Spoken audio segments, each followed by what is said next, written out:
Benim жетекші Сванбаев Назарбаев. Зерттеу жобаларының тақырыбы бал және оның емдік қасиеттері. Балдың шығу тарихы адамдардың тарихынан ұзақ.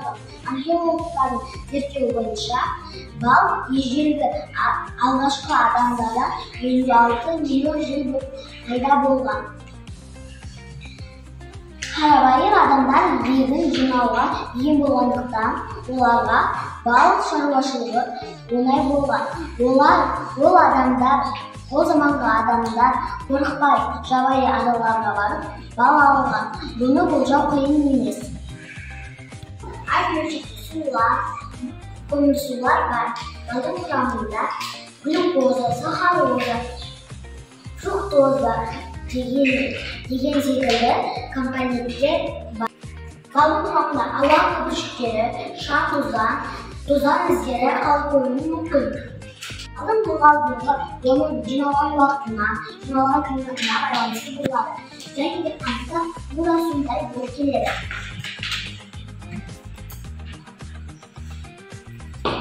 Балдың сапасын зерттеу эксперименттік бөлімде біз қол жетімді балдың сапасын анықтау әдістерін қолдандық. Біз балдың 3 түрін таңдадық. Меңген бал, күнбағыс бал, гүлді бал қолданылған. Негізінен зерттеу үшін біз балдың 2 түрін таңдадық. Меңген және күнбағыс. Балды зерттеу оның органикалық қоспаларына, яғни көру, есту, сезу, иіс сезу, дәм сезуіне қарай бөлінеді. Бөгде қоспалар шаң, тозаң, қол, күйе, ұсақ денелер, шаш, өсімдік талшықтары. Балды зерттеу барысында біз тәжірибе жасадық. Бұл қоспасын анықтау. Ерітілген балға бірнеше сірке су тамшысын қостық. Ешқандай реакция болмады. Одан кейін біз әдейі бор қостық. Бал шығылдады. Демек, бұл реакция іске асады. Одан кейін қанша дәрінің қоспасын анықтау деген тәжірибе жасадық. Балдың 5 мл су ерітіндісіне 5 азот қышқылы күмісінің 5-10 тамшысы қосылды. Қоспаның бұлыңғырлануы және ақ тұбағының пайда болуы, балда қарапайым қантаң болуы көзделеді. Біздің жағдайда қоспасы бұлтты емес. Адам күнінде бал жеп отыруы керек. Ересектер 80-100 грамм бал жеу керек күніне. Ал балалар 30-70% аралығында жеу керек. Оған қоса бал иммунитетті көтереді. Қазіргі кезде балалар көп тұмаулатып алады. Сондай жағдайларда балды көбірек тұтынған дұрыс.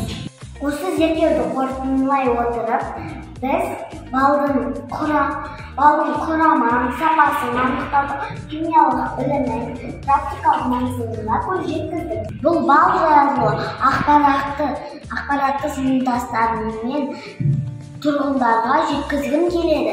Себебі бал ағзаға өте пайдалы, және де бал ағзамызға ұқыпты қарауға көмектеседі.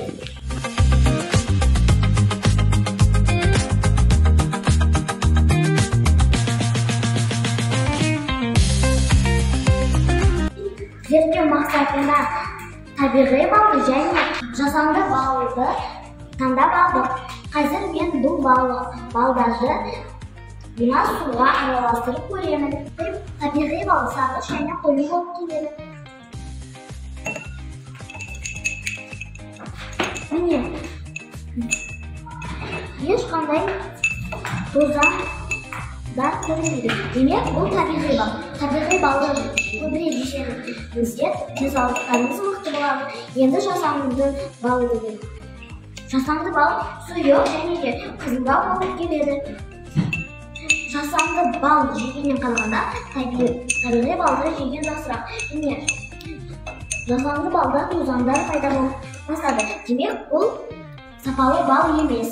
Қарасаңыздар, табиғи балдың қою болып, табиғи бал салған су сары болып кетті. Ал мына жасанды бал болса, әлі сәл ғана сарғайған.